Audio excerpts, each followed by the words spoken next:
Secret Service looks like they're getting more alert. Yeah, that's what I was thinking. Yeah, that's what they're like more active. You can see it's like a beehive. There's more people. All right, I think maybe we have somebody going up here. Yep, here we go. I'm Dorothy. I'm a volunteer here in Vancouver, Washington.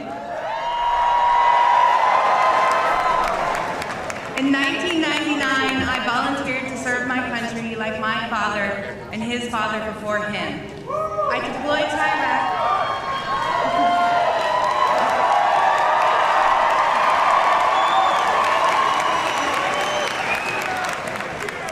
I deployed to Iraq in 2005, attached to a combat unit as the only woman.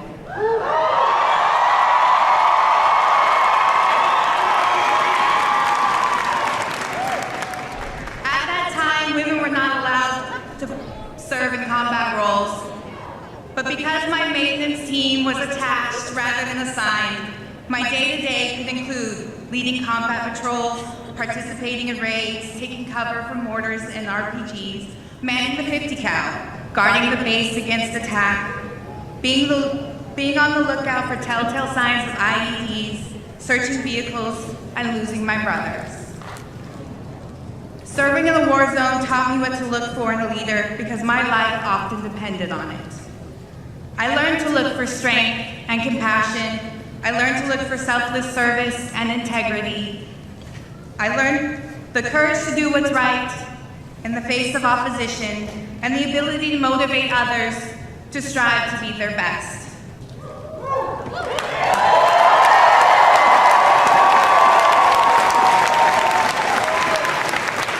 A great leader leads by action and not by command. A great leader would not only speak out against prejudice, they would fight to end discrimination.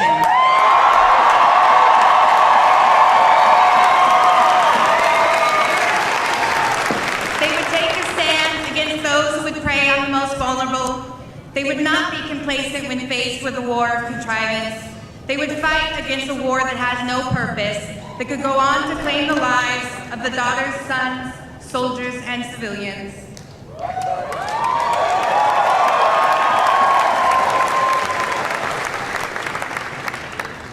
My ideal leader would have fought against a war without purpose that would lead veterans to return home with scars on our bodies and in our minds and on our souls. My ideal leader would continue fighting to ensure we would receive the care we deserved and the benefits that we had earned.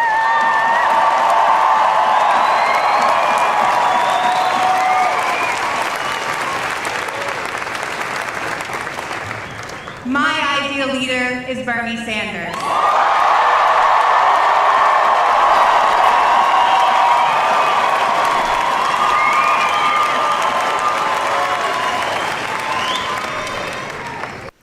That was Dorothy Gasque back in March of 2016. And that was on Bernie 2016 TV during the primaries. And I agree with her 100%, that statement. My leader, too. My ideal leader. And we have Dorothy with us today. She's running for Congress, Washington's 3rd District. And we are excited to have her. So I guess she wasn't done. She's got more to do. Dorothy, thank you so much for being with us here today on We the People. Thank you for having me. That was awesome. That was just inspirational. What a great intro. Thank you. And you got to meet Bernie? Tell me you got to meet Bernie. Yes, I did. I did not get any pictures with him, though, from that entire experience. Oh, man. Man, that's too bad. That's too bad. Well, wonderful intro. And just hi, everybody in the audience. Marcus and Metal, what are you doing up so late? Real Jingy, how you doing? John Warren, Jupiter Judy. We've got a great audience tonight. Thank you all for being here. Just so everybody knows, it's 94 degrees where I am. And where Dorothy is, it's about 10 degrees less. And she's got a dog hanging out with her. So there's going to be all sorts of fun. It's a nice, relaxed atmosphere. We're going to talk to Dorothy about running for office, what's going on in the campaign. Where are you at right now? How are things going? Well, they're going really great. We are finding that our message is spreading, and even when we're not aware of it. So we're running into people all over the place who have already heard the message and are ready to join the campaign. That's fantastic. That's fantastic. So, you've been in the news lately. I saw an article that said you received the endorsement from the Progressive Caucus in Washington. We did. That's fantastic. That's fantastic. It was interesting. I saw one article that was very enthusiastic about it. Another article that was surprised that you were the one receiving it over David McDevitt, who's also progressive. Can't imagine that. There must be some differences between you and David. Yeah, there are some differences. I think, you know, I don't want to say anything bad about the guy. No. Because, you know, so Issues I are don't think that there's, yeah, I mean, the real differences, I think, just are the energy, you know.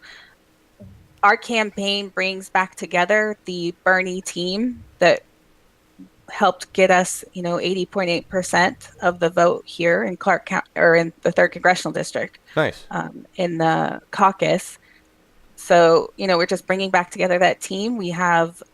So we came out strong, and we're hitting the ground running and just building on that. And that's fantastic. And I actually know that that's happening. It's been exciting. I was talking to you in the green room about what's going on and how the people spoke, because you said that was a full vote thing, right? That was just a voter choice. We have the lovely Laura Livengood with us as well, and she'll be taking your questions a couple times during the discussion. I just wanted to say hi, Laura. Hi. Hi, everybody. Hi, Laura. Everybody's being very supportive in chat. They all say hello. Wonderful, wonderful. Hi, everybody. All right, we're gonna. So that was awesome. We're gonna move on. I got some questions for you. Got some things going on. So we talked a little about how things were going. You've been in the news. You were telling me in green room you're not talking all that friendly anymore with the wealthy elite within your district. Is that what I'm hearing? I'm not sure we were ever on friendly terms. I see. But yeah, no, there's definitely some backdoor stuff going on and some attempts to smear the campaign, but they're really searching on that one, because there's not much they can really say that's bad that's going to upset the people, because we are a people-powered campaign. Yeah, that's interesting. I mean, you really seem to be moving the people, building that grassroots movement already. We've got a long way to go before the primary, but everybody knows we have to start now, and so I appreciate the fact that you were willing to jump in when you did, right? Because you're really early to the game, and that seems to have been of benefit to you.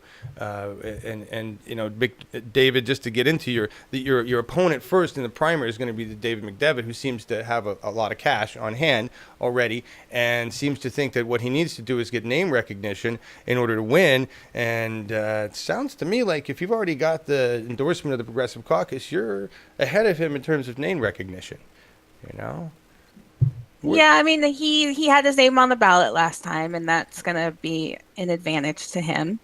But we have the base, we have the people, and that's the key to really winning a campaign. I think people still think money's going to win, and I just don't see that as being a solution. I think it's going to take grassroots to unseat the incumbent.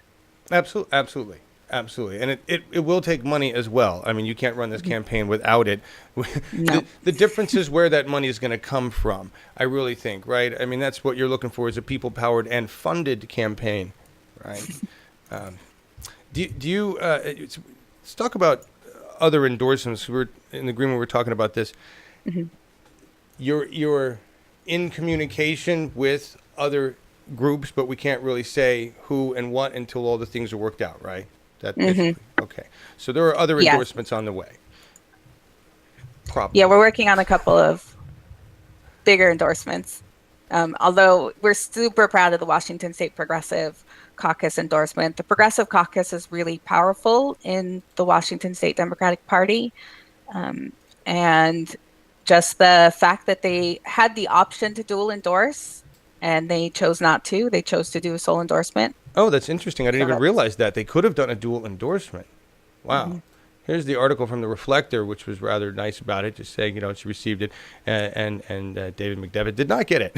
And I didn't realize I didn't realize it was a dual, or they could have done that. That's a very powerful message. Mm-hmm. That's a really powerful message. That's important. I was reading McDevitt's site, and everybody understand that we're looking at the primary challenger on the Democratic side, David McDevitt. There may be others that enter the race. We don't know, right? There may be others that enter the race before we get there. But right now, your core differences seem to be a little more defined on the issues. You're much more defined, clear on where you want to go and the progressive direction you want to take. David seems to be taking the easy road, right? Well, I think he is trying to be more of the traditional politician, and I think people are over politics as usual. So we're bringing more of it's our campaign slogan that this is our future. It's our fight. We're a lot of parents and younger people who see, the future ahead of us, and it's not bright, and we want to make it bright. Absolutely. Absolutely. Fight for 15. I just want to talk about that. This is one of the major issues. David seems to be much more on an incremental level there with, I want to take several years to get there. How do you feel about raising the wage to $15 an hour for a living wage? I think that the time for $15 an hour was past. That by time we implement a living wage, it's going to be closer to 20. Yeah. Yeah, I mean, it should be more like 22 now. Mm-hmm. If you really do the math and everything was, if the worker were keeping pace with the CEO, right, mm-hmm. we'd be doing all right. So 15 is already a compromise. Anything less than that is really just a slap in the face. So that's one key difference I would cite there. He's gonna be much more. That really separates you and David to me is because you're more focused on the people and the working class, and David is more focused on keeping things comfy for the elite. Right? It just kind of seems. I know you don't have to say a word. I'm saying these words. You're being very nice. The other issue I want to ask you about is healthcare. Where do you stand on it? Where's Washington on healthcare? Well, Washington will hopefully be seeing a single-payer initiative on the ballot through whole Washington sometime, I think next year, hopefully. Wow. And honestly, I think that maybe the route we're going to have to go initially is to create some single-payer systems among the states, which we can do now because the Affordable Care Act will allow states to get waivers, which they weren't allowed to before. So now the waiver option is going to be open, which means we can start developing single-payer programs at the state level. Because until we get money out of politics, until we get rid of the influence of the pharmaceutical industries and the health insurance industries, we're not going to get politicians who are willing to really fight for single payer. Absolutely. And you believe that's the answer. I was reading David McDevitt says he believes in healthcare for all, whatever that general statement means, right? That doesn't mean they can afford it, just that it's out there, healthcare for all. And I believe he was saying something about detaching healthcare from employment. That seems, I understand what he's doing there. If the employer is not having to pay into the system as well, then that helps the employer and that state. But I don't understand how that's going to work. It seems like a Band-Aid for a bullet hole there in terms of a fix, Yeah, I'm not really sure what direction he wants to go into. We already have a single payer system in the United States. We have Medicare, and all we need to do is change the age from 65 to 0. Right. And fix some of the issues with funding and make sure we have ways to ensure that rural areas have doctors and hospitals, and that may come with some ways of maybe adding bonuses for medical professionals who are willing to work in those areas or something along those lines. But there's really not a lot of complication necessary in all of this because we already have a system in place that administers healthcare. That's very true. That's very true. And there's a bill right now being pushed to drop the age to 55, right? And it really wouldn't be that much to go all the way, which is what we're looking at, right? Seems like the right thing to do when they're all everybody in the states talk about having the money to do so, but when you look at the equation, that's not an issue. It's just a question of redistributing the money, right? Laura Livengood, we would like to come to you and find. Has anybody got any questions right now for Dorothy? Oh, yes. Oh, this wonderful. would not be our chat if they did not have some good questions. Melissa was first. She says, I think this is the first We the People since the grand better deal announcement, the big Democratic thing. And we were just wanting to know what your first reaction was when you heard that. There it is. Yeah. Yeah. Yeah. It's platitudes, really platitudes. We do need a 21st century New Deal that, harkens. We need jobs. We need infrastructure investment. We have crumbling infrastructure all over this nation. We can put people to work for decades, just fixing things. And we need not just jobs, because jobs really aren't enough. We need living wage. We need to be investing in green technology, because we need to get off of fossil fuels. The fossil fuel industry is costing us globally $5 trillion a year in subsidies. You're on top of it. That news was just released. I'm impressed. It's old news, but they were just rehashing the numbers in an article, so it's but that's true. They're just sucking all the money out of things. There'd be lots of money for all sorts of stuff if we weren't paying into that, huh? Subsidizing. Yes. Any other questions, Laura? Well, related to that a little bit, I'm going to jump down a little bit to Jeffrey's Pearson's question. How does Dorothy feel about declaring our natural resources as private property so that the evil corporations can't grab it away from us? Is that something that is an initiative in Washington? I don't know. That's an interesting idea. It's a iffy one for me, but I think we should definitely protect what is already public. But I don't know about all natural resources. Yeah. It sounds like he's got a specific type of initiative. He's from the questionnaire is from Oregon. So. It might be an Oregon thing. So let me throw in a bonus question then. Metalhead would like to know, how strong is the Hillary wing of the party in the 3rd district? It sounds like you're pretty heavily progressive in Washington in general. What's the flavor? So it's not really strong. She was barely viable in our caucus.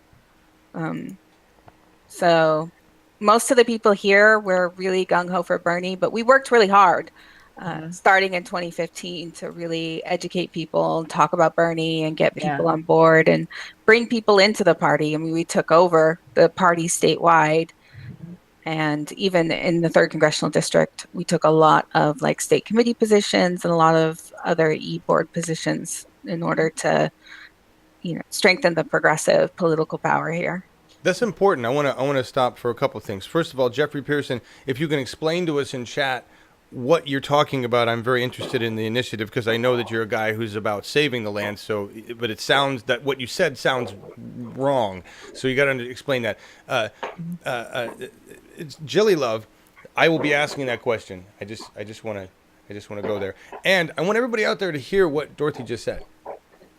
That in Washington, and we knew this, we talked about this with Chad. Chad was delivering this information while Dorothy was busy running for office and getting that stuff going. We talked about the amount of power taken in Washington by progressives, and now we're seeing where that power is going to be implemented. This is why we take it. Long game, right, Dorothy? Yes, the long game. We have in January of 2020, if we don't want to have the Democratic Party doing stupid things during the primary again, we need to get DNC membership. So we need to get control of the party so that we can vote in and appoint the right people to the Democratic National Committee, so they will make much more rational decisions. Agreed. Laura Livengood, any other questions? Yeah, one more. Jilly Love would like to know if you've heard about UNRIG, which is McKinney's election reform movement. Yes. I have. That's about my. I could say yes. I remember it. Yeah, I mean, I'm heavily involved in our local chapter of Represent Us, which is also pushing for reform. And looks like we'll be going to the Unrig the System convention in February. I don't know if those are related. Oh, I would. Yeah, let's find out. That's a good question, though. Yeah. We'll have to Are get they in related, touch with Julie? her to get in Julie touch likes with to her. ask this question. She's very into Unrig. Good. That's great. That's great. We're going to talk about the military because Dorothy Gasque is an 8-year veteran. And if you heard in the opener, she got to do all sorts of things she wasn't supposed to do according to the military. I didn't really think those boundaries were going to hold anyway. You're out there in a combat situation. That just seems ridiculous, you know? So I'm glad. I'm glad you were there. Thank you. You're welcome. Yeah. All right. Maybe we just go here. So we're gonna go on a couple of things here. First is People's Platform. You're familiar with it, right? Yes. Would you sign it if you were in office today? Yes. Right on. Good. Do you I think? mean, I think we need to go, again, I think we need to go full on 21st century New Deal. That it's time. It's time that the people get a break. Agreed. Absolutely agreed. That's yeah. We just we need the people in power like you to be able to implement these things. No New Deal if we don't have new Congress peoples, right? That's very true. It is time to kick out the professional political class and get some people in who want to fight for the people and not for their own careers. Well said. Well said. Let's go to military because everybody wants to know. You are a veteran. You were in that big, gigantic military that we have, and we're all proud of your service. Thank you for your service. Where do you think we... Here, I'm just going to come out with this. If we wanted to rebuild our infrastructure, which we do, and we wanted to do this really fast, don't you think the best thing to do would be to have our military just come home and start getting to work? I don't know. I mean, infrastructure can be done by other people. Sure, we've got a lot of building trades, who need work. So I wouldn't say necessarily we need to bring them. I mean, we need to bring the military home because it's a disaster. What's going on in the Middle East isn't helping us. It isn't making us more secure. It's only causing more problems. And so we need to look for foreign policy solutions that are actually going to end in a better outcome rather than what we're currently doing, which is just essentially keeping the defense contractors busy. Yeah, and apparently if we keep going in Afghanistan, we're really just looking for mining rights and whatever we can pillage out of the earth, right? It's crony capitalism. It's pretty bad. It's a conflict here. We've grown this gigantic military. The military takes the largest portion of all of our income, right? Would you fight to redistribute that? I don't want to. If we do that, whatever we're building with the military, it seems to me like we're going to be downsizing. We're downsizing in any industry. You can't keep spending that much money on a military and not downsize it to provide that money for other people, right? Yeah, well, I think that there's a misconception that money is actually being spent on the soldiers and sailors and Marines and airmen, and it's not. Right. Oh, agreed. They don't get anything. They don't get anything. Yeah. And the $1 trillion we probably waste, if we add up all of the money we spend on the Department of Homeland Security and the Department of Defense and all of the sort of secret money that gets spent, it's not correlating to military readiness. When I deployed, we had to spend time welding on our own armor onto our vehicles. So none of that money was being spent on our safety and security. It wasn't being spent on armored Humvees and the things that we needed. We waste a lot of money on programs that don't even work. I mean, we're still paying for Reagan's Star Wars program. That's a complete failure. We got these jets that nobody wants. We've got the F-35s? But one F-35 could feed so many people if it were dismantled and sold. We are wasting tons and tons and tons of resources and we're not getting anything back for it. So reallocating that money to where it can be better spent is definitely a priority. That's a great clarification you said about the people in the military. The actual size of our military personnel is a little over 1 million people, right? Those 1 million people can still be taken care of. Billions can be slashed from the military budget because really that's just building more weapons that sit on shelves to be sold by our Secretary of State, right? Yes. And that Hillary Clinton was excellent at that, apparently. She sold a lot of good weapons all around the world. Was very excited about that. She did F-15s for Christmas. It's too bad the F-35 wasn't ready by then. But, yeah, I mean, that's it. So you feel that if we stopped that, here's the thing, though. We take that money out of the military budget, but then if you had control, where would you redistribute it? Do you think education needs more money? You think NASA needs more money? Where does that money go of ours? No? I think there's a couple of things really that are super important right away is infrastructure investment. Obviously, we need to deal with our crumbling infrastructure. We need to ensure that people are going to have safe access to potable water across this country. Nice. We still haven't fixed the issues in Flint, and that's a total disgrace. But there are a lot of Flints in the United States. Yes, there are. And that is something that we need to tackle. Even here locally, there's been lead found in water that goes to schools. You know, this is our kids and they're getting access. They're not, they're going to grow up and be sick because of this exposure to lead. And that's not acceptable to me at all. It's completely unacceptable to know that we are this far past the Flint water crisis, and there are people who still don't have access to potable water. Agreed. It's horrific that this is supposedly the United States of America, and we can't even provide clean water for people. We can, actually. You just have to get it from Nestle in a plastic bottle. That's, there needs to be some legislation there around that. I don't know what Nestle's sucking out of your state, but I sure hope you work on legislation to stop that, It's, let's talk about climate change and where we're at and what we need to do about it. And in particular, I mean, Washington's, you got the Columbia, you got the Pacific, we got Fukushima and radiation. Stuff's not even being talked about by our mainstream media. Where, if you were at a scale of 1 to 10 in terms of how quickly we need to operate, 10 being mobilized, what do we need to do right now on climate? We're probably at a 10, I would say. Yay. Good answer. There's a lot that isn't being talked about. There was a recent news sort of push on the extinction level event that we're seeing. We're in the midst of mass extinction. We have a lot of die-offs happening across the globe. Yes. That nobody's really talking about. The oceans aren't healthy. And without healthy oceans, we are risking the end of humanity. And that's not something, that I like to think about. I have a 16-year-old son.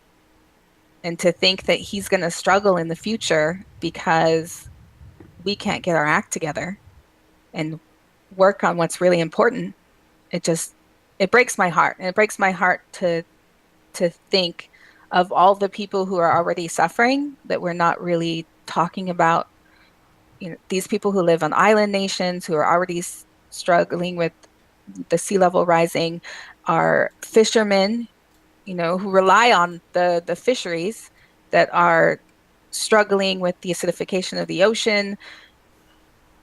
We have a lot of issues and we really need to deal with them. And the best thing we can do is to just focus. I mean, we talk about what to do with all that military spending, to kind of shift it towards research into the technology we need to solve these big problems. Agreed. It's getting frightening. I mean, there's a study that was leaked to the New York Times yesterday by a group of I don't know how many U.S. agencies, scientists have got together to say climate change is real. It's happening right now. It's affecting United States citizens. And they delivered that to the White House and to the New York Times so that they made sure the White House didn't suppress it. That's frightening when you have a government in charge that that you can't trust, that would willingly suppress that kind of information. You know, it's really in these times. You know? Yes. it's just definitely interesting times to live in. What would you I think do? most people understand the issues at stake, and we really need to talk about this not just from the environmental aspect, but also from the economic aspect, because people are also hurting economically. And so it's hard for them to make those decisions between what is environmentally sound versus what's going to put food on the table. Wow, good point. And so we're trying to have this conversation that we can do both. We can work towards a sustainable future while also providing work. Right. And that's been the big talking point on the Republican or climate denier side, is that what do we do? We're going to lose jobs, we keep the progressive side of things keep saying we have to retrain. Sorry, you have to learn a new job. We need to provide those jobs. Washington needs to be part of the solution, providing jobs to its residents to change over if they have to be working in the fossil fuel industry. Don't you think that each state has a responsibility to work in that regard if they are going to push towards climate change? Solutions? I think it's both state and federal. The Agreed. federal government, really has to take a role in providing overall support to really solve these problems. I mean, we need to move off of fossil fuel, and we need to figure out, how are we going to mitigate the issues that we're already facing. Problematizing acidification and the oceans, and these unbearable weather patterns. Yes, like the one happening right now here.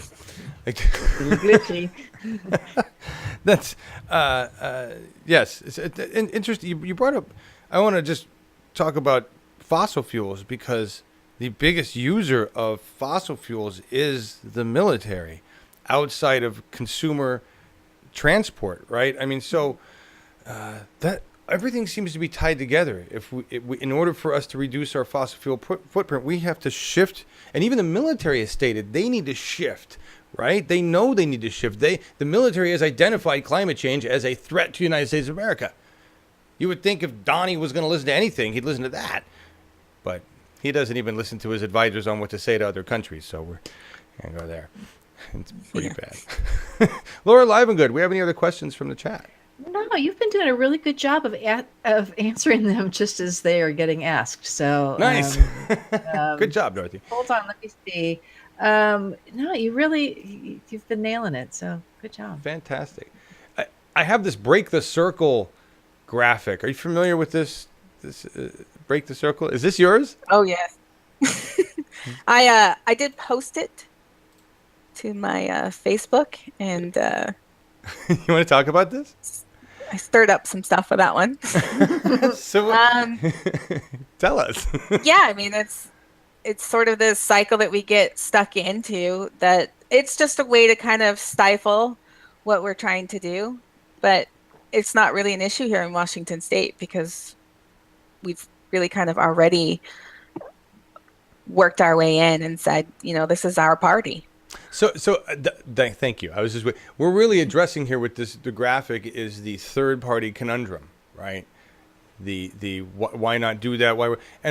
There's a lot in our audience today that truly believe that the Democratic Party is toast, and that we need to form a new party, or we need to get behind the Green Party, or this new party over here. And where do you? I mean, this graphic says it, but I mean, just clearly state, how do you feel about the Democratic Party and what needs to be done? Well, I mean, it's not really going to matter whether or not you go third party and you build that party up and you overtake, one of the other parties, you're still going to end up with two parties. And so that seems like a lot of work to kind of build that infrastructure when we already have the infrastructure in place. And we just need to show up, build the votes from the bottom, and then take over. And the party has the rules in place that allow us to kind of take over from, we start at the local level, then you get seats at various levels. It depends on the state. It's hard to explain because each state kind of has their own party structure, but they all basically have the ability to kind of become a representative at the local level, and then you elect people to kind of represent you up the level so that you can get state party chairs who understand that we were treated badly in 2016. Yeah. And that's not acceptable. And that's not even, it's not a winning strategy. The Democrats are not going to win without people under the age of 50. There's the key right there. You just nailed it right there. I just want to say thank you so much, because what you described is the graphic that Larry Taylor, you probably don't know who Larry Taylor is. He's the chair of the Oregon Progressive Caucus. And he made this little simple chart, how your political party representatives are chosen. And it shows the ladder of climbing the ladder of power. Start as a registered voter, become a precinct committee person. And then you've got county officers and delegates to the state party organization, and then officers of the Democratic Party of Oregon and delegates to the Connecticut. And obviously there's different levels and things, and it's varied between states. But that's the basic ladder of power. And it's not a lot of rungs, It's a lot of lateral. And we did it in Washington State in 1 year. Right. So do you feel like Washington State is really controlled now, or more controlled by a progressive group of individuals, and now you're working on knocking out some of the bigger corporate Dems at the upper state level? Well, we really kind of kicked them out already. Oh, congrats. So, I mean, we took over about, I think, 70% of the party, which gave us a winning vote for the chair, and we have an amazing chair who, every time I hear her speak, she always makes sure to talk about the bad behavior of the party during the Democratic primary last year, and that we were wronged, and that we cannot move forward as a party until amends are made. I mean, the biggest thing is they expect us to just kind of be like, oh, well, you did that thing. I guess we have Trump now, so now we got to all work together to get rid of Trump. But Trump isn't the problem. Trump is a symptom of the problem. Absolutely. He's the end result of decades of problem.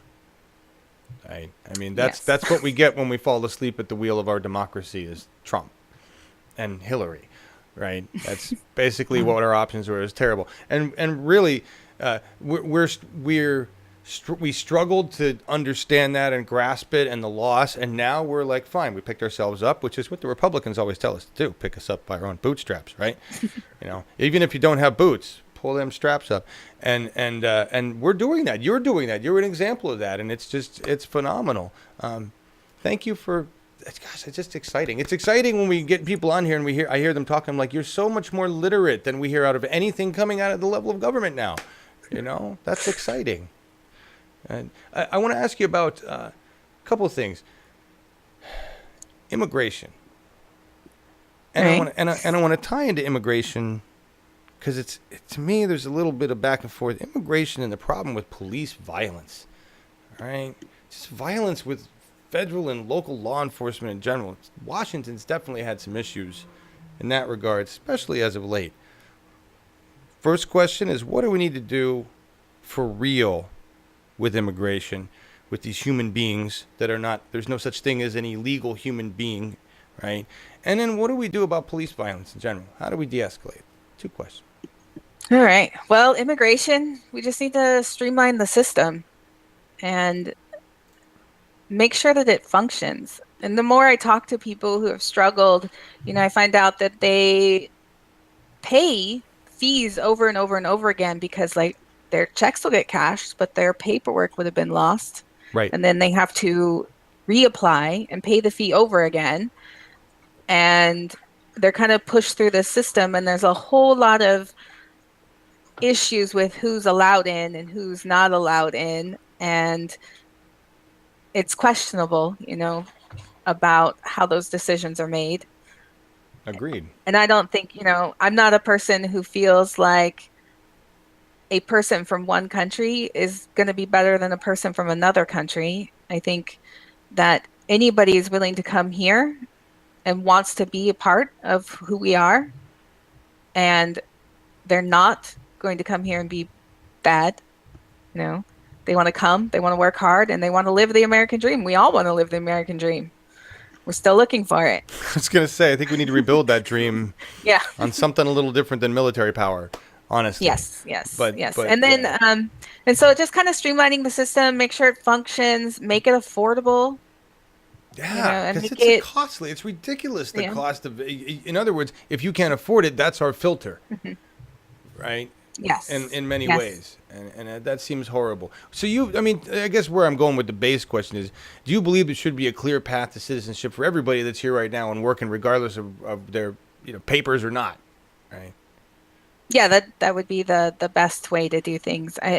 It's not good for us as a society to have these people afraid to come out. It allows a lot of crime to happen because they're not willing to report it, Right. out of fear that they'll be deported. Right. So they're not. So you've got a lot of people who are being abused, and they're not going to report that abuse. You've got a lot of crimes happening that aren't going to get reported, and it just creates a lot of problems. Right. And those problems manifest and spread out into the rest of society, and it's really preventative care for us, right? If we want to. Yes.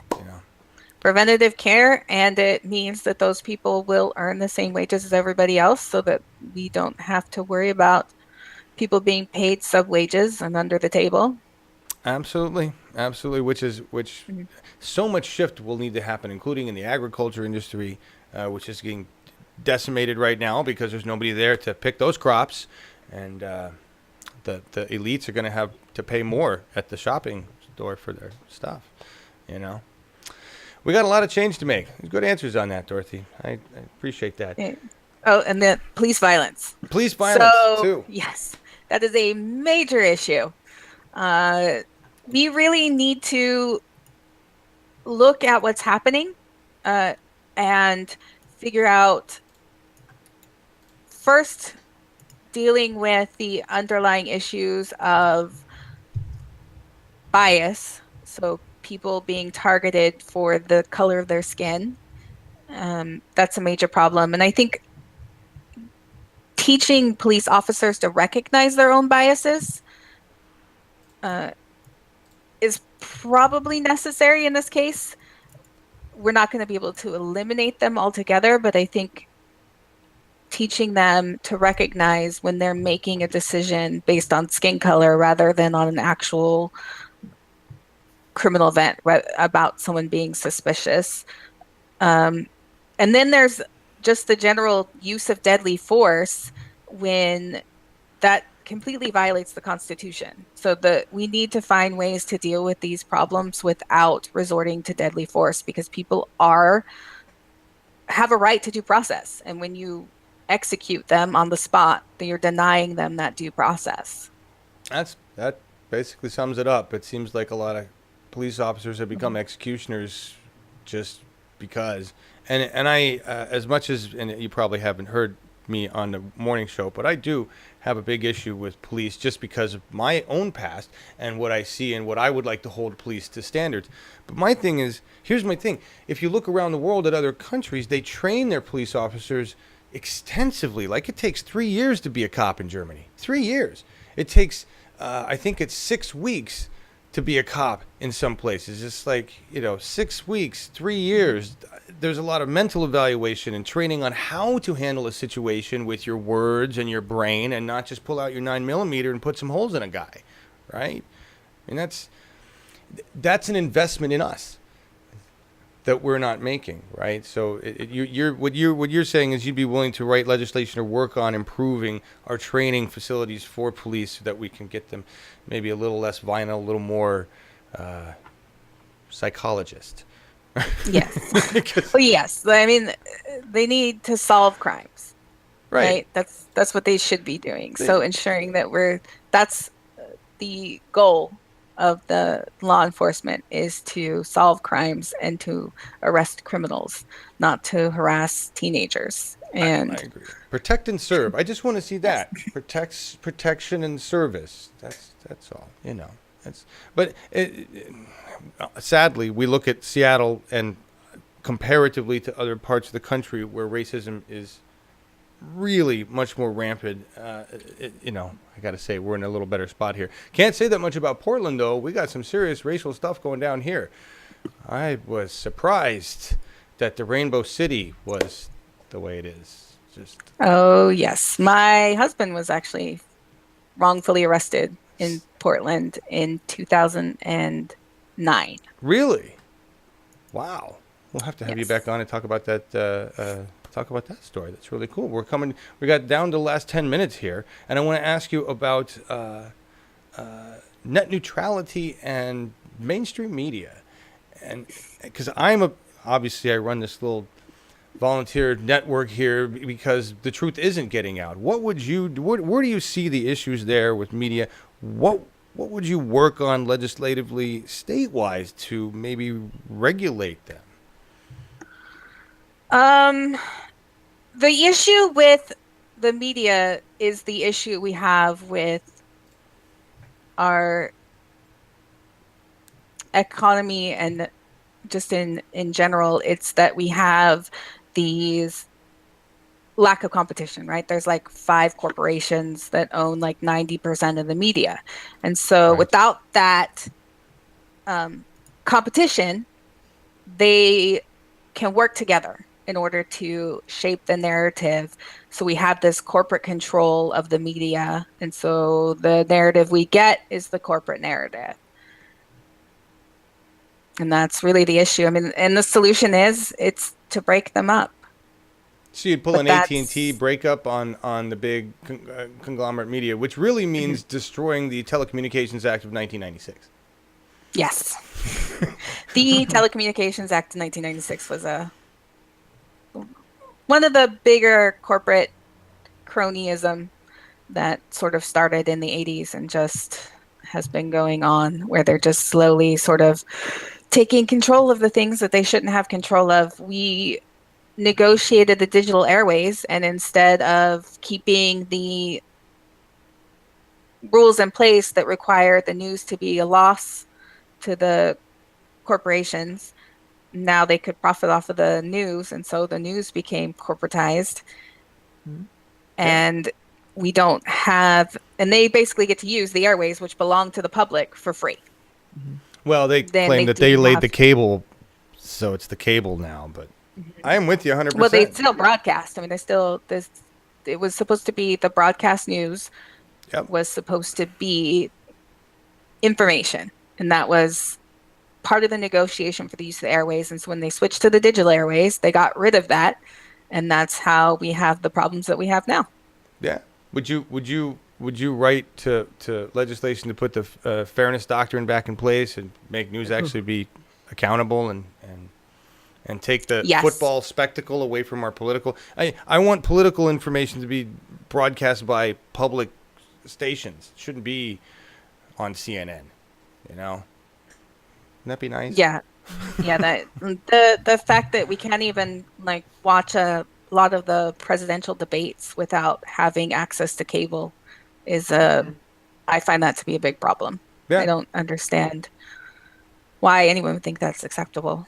Well, and the fact that they can claim ownership, right? I mean, this channel was shut down the first time out of 4 times because we were running the first debate, and it was being carried on CNN and on public broadcasting. And I said, this belongs to the people, right? So we can carry this debate. And CNN was like, yeah, you can, until we see that you're getting a lot of volume traffic out of that, and then we're going to shut you down.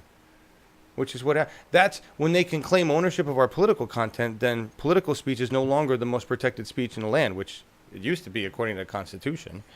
I don't know. Anyway, Well, there's a lot of things go ahead. being done according to the Constitution. Yes, you're absolutely right. There is a lot of, we need some people back in there that actually understand into that. There is still people. Yeah, you guys. How's the conversation? We got any questions that I'm not hitting here and left? Laura? I think people are forgetting to tag me. Let me see. Somebody said, "Are you behind I-940?" Rhonda Walker wants to know this. What is that? That is the de-escalate Washington. Yeah, de-escalate Washington. It's to change the wording in the law to make it easier to prosecute police officers who use excessive force. And yes. And hi, Rhonda. Friends. Hey. Yeah, friends. That's not. That's a plant. I knew it. That's a great question, though. So, I mean, is that related to the whole when they can just say "I felt threatened" and that's their excuse for murder? Are they?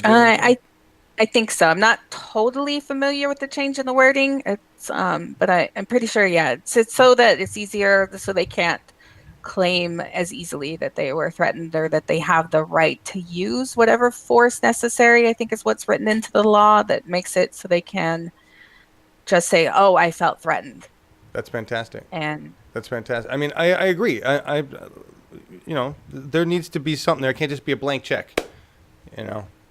So good. I agree. Thank you, Rhonda, for that question. Anything else, Laura? That was the main one that came up. There was no, I got a couple from Chad. All right, 6 minutes. Okay, North Korea. How would you have handled it? Oh, easy one. I don't. North Korea's they're a problem child. They're a hard case here. I think it's hard to think of what a solution for North Korea is. They're so isolated that it's difficult for us to be able to influence what happens in that country. And so I think reacting as if they're a huge threat when they haven't successfully done anything, it's not good. It doesn't sit well with me, and it causes more tension and more problems. I think we need to think rationally and really look at this from every angle that we can. And certainly we should never threaten to attack a country until the fire and fury wasn't. Yeah, it didn't work for us before. And I think that the big thing that we need to do, and this is the real solution, is that Congress needs to take back its right to declare war. It really needs to take that power away from the executive branch and to stop pretending that these decades-long wars that we're now in are police actions or whatever they wanted to call them to allow the president to make that decision. It's Congress' job, and Congress needs to take responsibility. Mm-hmm. Good point. And I think they're trying to take a little power. Mm-hmm. They've got some bills in place. We'll see what happens there. Good answer. North Korea basically is just a distraction, and we had been kind of leaving them alone, but it seems like Trump is looking at it as the way to get out of the whole FBI inquiry thing going on there, or Robert Mueller or whatever. I don't know. Good question, Chad. Anything else, Laura? Then we're going to get out of here. Yeah, one last one. It's just a real easy one. What kind of trade deals should we have with our neighbors north and south and the rest of the world? Just in a minute or two. Trade deals that benefit the people, that help countries develop sustainably and really can take care of environmental concerns. Our trade deals should be to make the world a better place for everybody, not just for the rich. Awesome. Well done. Thank you so much. Thank you all for the questions. And you got a minute or two. Stump speech. Why should the people of your district vote for Dorothy Gasque? Other than the fact that you're a math nerd, which is really cool. Did y'all know that? She's a math nerd? I think that's awesome. Yeah, that's not normally in my Stump speech. So. You know how many more people you would get if you put it in there? It's hard to work in. They tell us not to talk about your resume as much. So just say I'm smart enough to understand science. Yeah, I mean the big thing is that I come from a family of civil servants. it's important culturally in my family to defend democracy and to work to improve and protect it. And that's really kind of what drives me forward. That's what made me join the military, where I did deploy as the only woman in an otherwise all-male combat unit, which Wow. was an interesting experience I that can left imagine. me, learning leadership on the fly, having to learn how to lead combat patrols and manage base security and do things that I wasn't trained to do. And so I can adapt easily and take leadership. And I think that's what we need. We need bold leadership. We need people who are willing to go into Congress and to fight for the people. Because we don't have that right now. We do not have representation. We have a problem with big money in politics and corporate cronyism. And we need to get that money out. So we need to band together and support candidates who are going to be fighters, who are going to go in and not be concerned with their own political career. They're doing it because they want to make things better. And that's what I want to do. I want to go in and I want to fight, and I want to work with all the other wonderful people who are running for Congress across the country next year to build the People's Platform and to build a new 21st century New Deal that will put people to work, that will address our environmental concerns, and that will deal with our defense budget and deal with some of these civil issues that we are facing nationwide, like police violence and issues with immigration and healthcare. I mean, it's beyond time for us to have Medicare for all. Well said. Awesome. Thank you so much. I appreciate that. It's really nice having you on. This has been fun. You gonna come back? Will you come back? Oh yeah, absolutely. Absolutely wonderful. We're doing a thing on the 21st. Laura Liven was about to mention this. Eclipse the Establishment fundraiser for progressive candidates. Would you be willing to come in for a 10-minute spot on that? Sure. All right. If I can, I don't know. I may be down in Oregon. That's all right. Watching the eclipse. Well, wait, no, Well, we're here. Where are you gonna go? We're in Albany. We're in one of the That's best a little spots in the too world. far south, isn't it? Or no? No, we're we get it in the right through our path. hospitality. Yeah, Really? yeah. Come on Yeah, down. send me the details. I'll be there. I'm going to be there. We're gonna Laura's gonna be here. Larry Taylor. We're gonna have a bunch of people. I'll send you details. But good, we'll have you. Yeah, send me details. Awesome. We just come in like this, so it really doesn't matter where you are as long as you got internet. We'll just bring you in like this. But wonderful, wonderful. You picked for your outgoing song. You picked Tom Waits, Day After Tomorrow. Why? This song just it speaks to my experience. He really sums up that feeling of just pointlessness of the Iraq War and just how kind of coming home felt. Awesome. Thank you. Thank you so much. Laura Livengood, thank you so much for being comment moderator today. You are quite welcome. Please, I dropped a link to Dorothy's Facebook page. They'd love it if you'd go visit and like her page and share it around. And awesome. Thanks for being here. Thank you, everybody. We will see. Thank you, Dorothy, for being on, and we look forward to seeing you again. Good luck with your campaign. Okay. Tom Waits, everybody. Day After Tomorrow.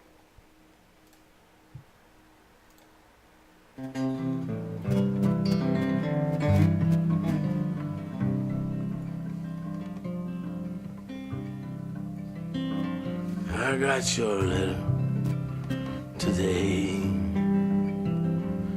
and I miss you all so much, yeah. I can't wait to see you all, and I'm counting the days, dear. I still believe that there's gold at the end of the world. And I'll come home to Illinois on the day after tomorrow.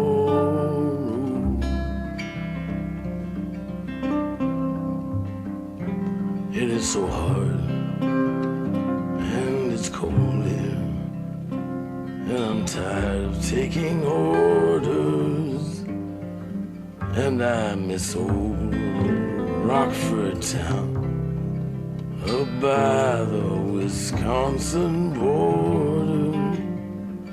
But I miss you, won't believe, shoveling snow and raking leaves.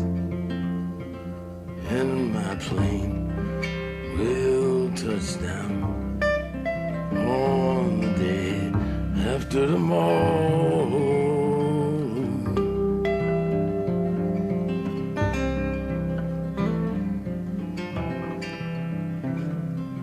I close my eyes every night, and I dream that I can hold you.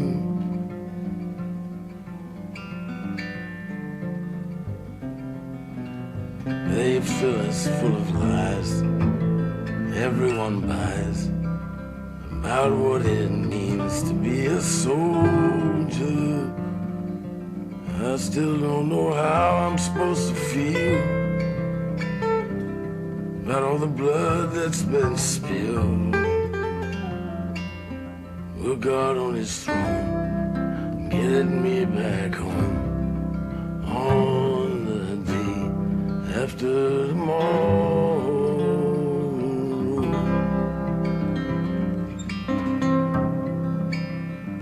You can't deny the other side don't wanna die any more than we do.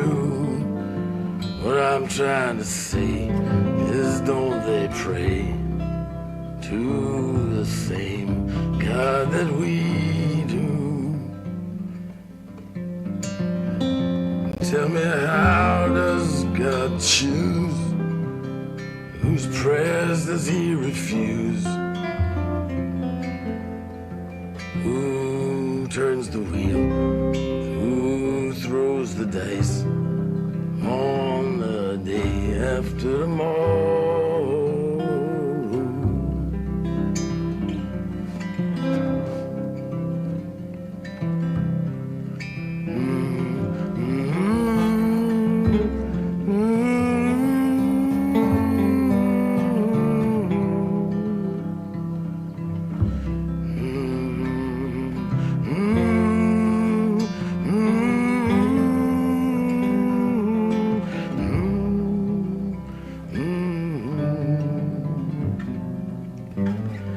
I'm not fighting for justice. I am not fighting for freedom. I am fighting for my life and another day in the world here. I just do what I've been told.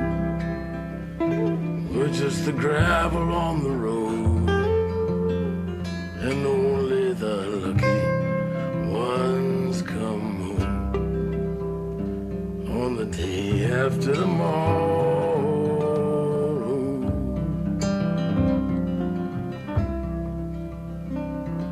And the summer, it too will fade, and with it brings the winter's frost dear. And I know we two are made of all the things that we have lost here. I'll be 21 today. I've been saving all my pay, and my plane will touch down on the day after tomorrow.